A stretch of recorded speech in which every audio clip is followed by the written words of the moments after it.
Hello, everybody, and welcome to Ice-Burgh To Go, your daily dose of Pittsburgh Penguins news and analysis.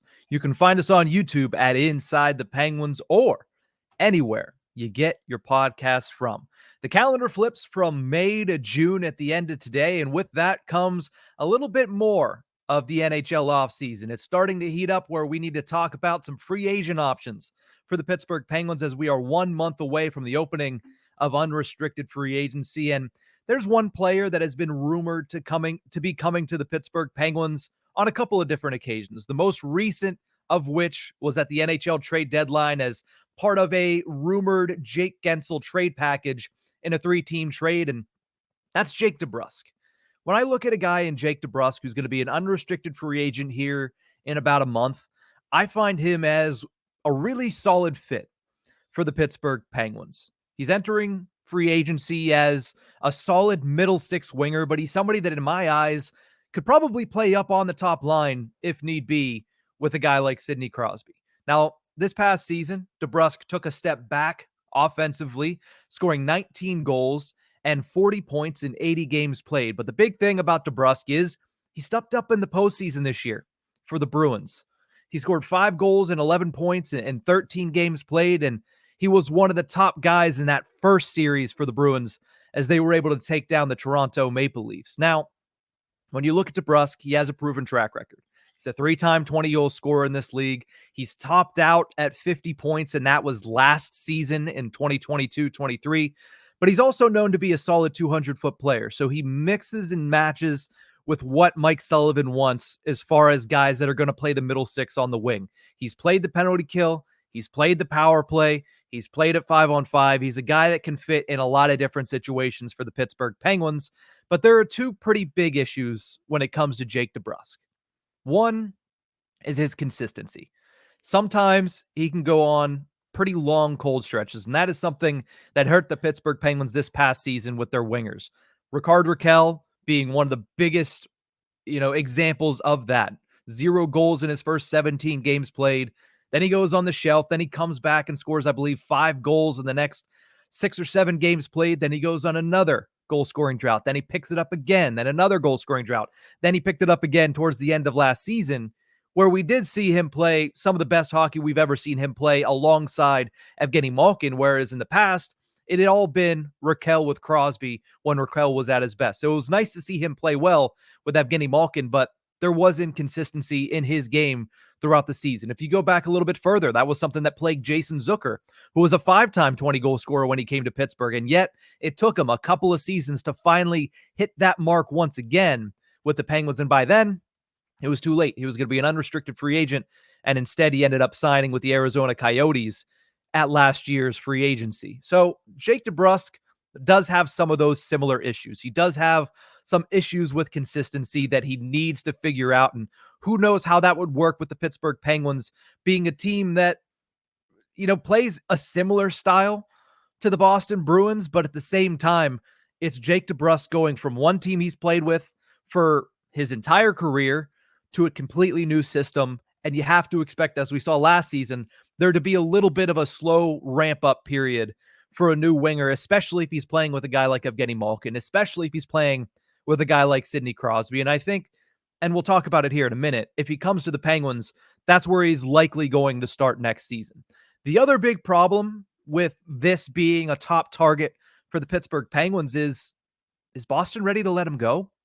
You look at what GM Don Sweeney said, and there have been contract talks throughout this season. There have been some quotes from both Sweeney and the Bruins organization and from DeBrusk on the player side of things about this conversation not really going very far during the season. So that opens the door for him to potentially test free agency and for the Penguins to potentially swoop in and take a pretty good player to add to their roster. But at the same time, Sweeney is not opposed to the idea of bringing back Jake DeBrusk. This is what he had to say at locker room cleanout following the Boston Bruins elimination from the Stanley Cup playoffs. Quote, "He's been a big part of our group. He elevated in the playoffs, and I would prefer to have Jake DeBrusk on our team. But he has some opportunity in front of him that he may pursue otherwise. So I don't have a clear answer for you today, but I know the position we've taken. We feel very comfortable. but it didn't get to the finish line yet.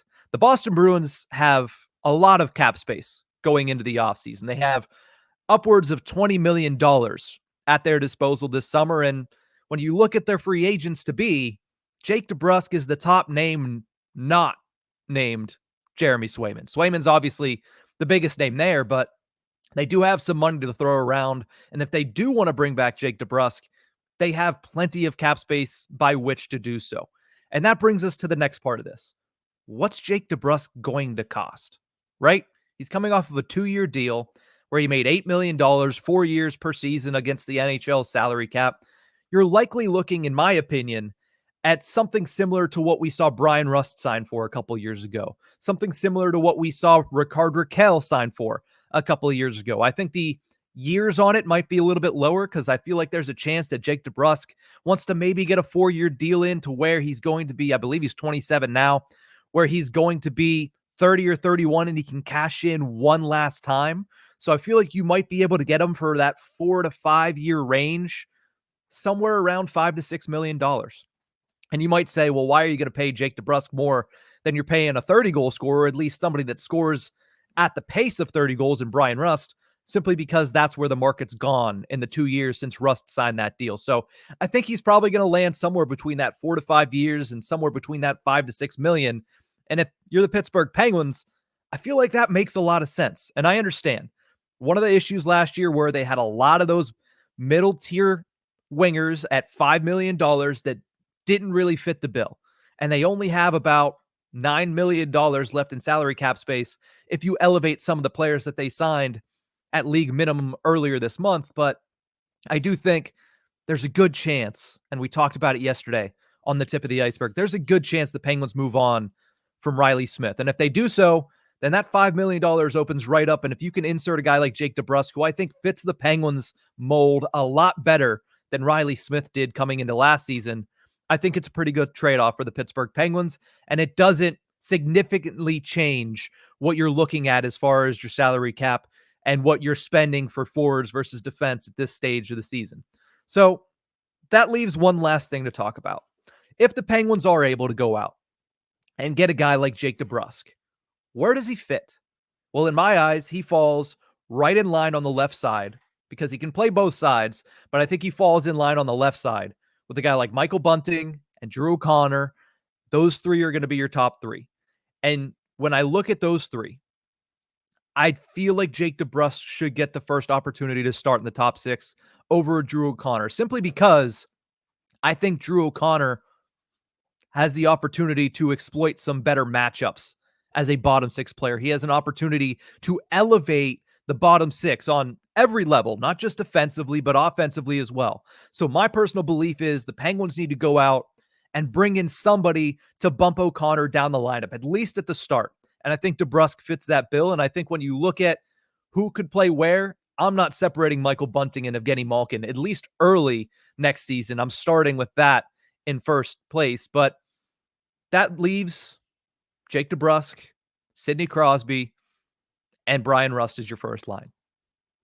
It's not a superstar. It's not a Jake Gensel replacement, but it's somebody that I think could stem the tide. It's somebody that has a track record of scoring 20-plus goals in this league, and it's somebody that plays in the harder areas. He's good in front of the net. He likes to play against the boards. And if you put that with Sidney Crosby, it usually garners some pretty good results. So I like Jake DeBrusk for the Penguins. I like him as a first-line option for the Penguins, and I like him at a salary space around $5 to $6 million. If he does end up getting to free agency, there's still a chance. He obviously has been outspoken about how much he likes to play in Boston, how much he's enjoyed his time in Boston, and wants it to continue. The business of hockey might step in, and if it does, the Penguins should definitely come calling. But that's going to do it for this episode of Ice-Burgh To Go. Thank you guys so much for tuning into this one. Remember, you can find us on YouTube at Inside the Penguins. Make sure you like, you share, and you subscribe, and all the fun stuff outside of that. And if you only like listening on podcast versions, you can find us anywhere you get your podcast from by simply searching Tip of the Iceberg. But that's going to do it for this one. We'll see you guys next time.